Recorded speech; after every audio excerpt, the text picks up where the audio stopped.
second Airbnb was definitely a 10 out of 10. I actually selected this B&B location. We kind of did like a toss-up of like picking and choosing on, which ones. I'm all about the aesthetics and what are we going to get the more practical use for the space, given the amount of people we had, which was just a total of 4 or 5 of us. But this Airbnb had basically room for everybody, and I'm all about aesthetic. Like I said, like the wall, the decor, it was spacious, everything was me. It actually matched up to the pictures, because sometimes when you look at pictures it can definitely be misleading. So I was just excited. The fact that once we got there, everyone was just jaw dropped, like kudos to me, your girl. I picked out this one. I definitely pat myself on the back, okay? But yes, it was definitely spacious. Like I said, I have like a little areas for everyone to just kind of lounge and chill, a little bar area. And then in the back corner there was actually like a laundry section and extra space for sleeping. But yeah, this is just pretty much like the room that we slept in. It's definitely giving feminine vibes. I love the art. And then the windows, we didn't really have much of a view, honestly, but that's fine. This Airbnb was just nice enough for the amount of time that we're going to stay there, because again, I wanted us to be really, really comfortable, and I wanted some aesthetics this time around, because the first Airbnb, which I'll get into in a second, finding us something to eat as well, exploring the city and looking at some different local areas. Kids are outside playing, no one's on their phones, love that.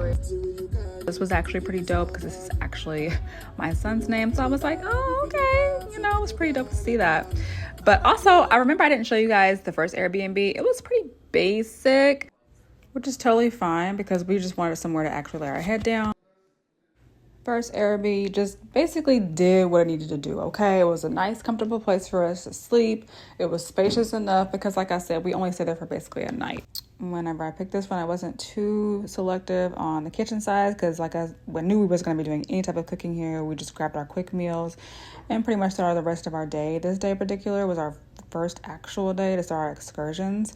So we knew that we just wanted to just, be in and out. It wasn't anything to where we were going to be like too comfortable with like laying around the whole time, because we were basically, once we put our bags down, honey, we were out, okay? We were outside the remainder of the duration of this location.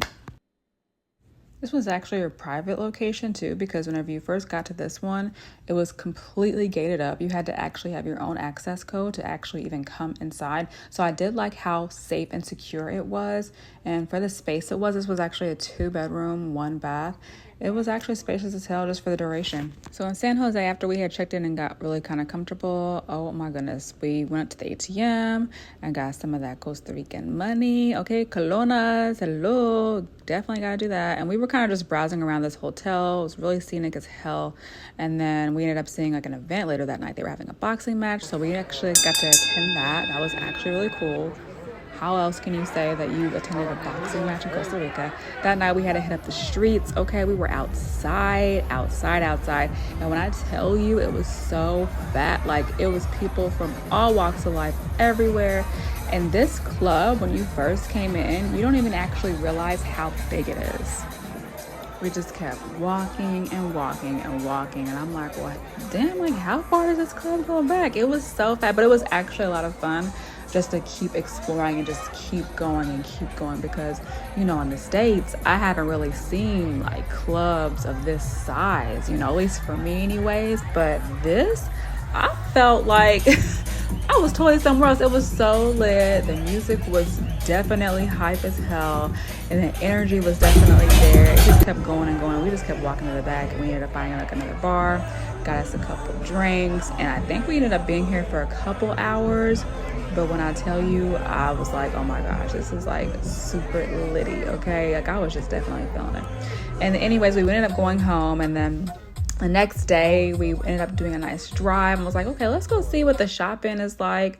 So when I tell you, y'all, we actually had someone that actually knew a little bit of Spanish, and we were like somewhere where basically they could assist us and, communicate with the locals.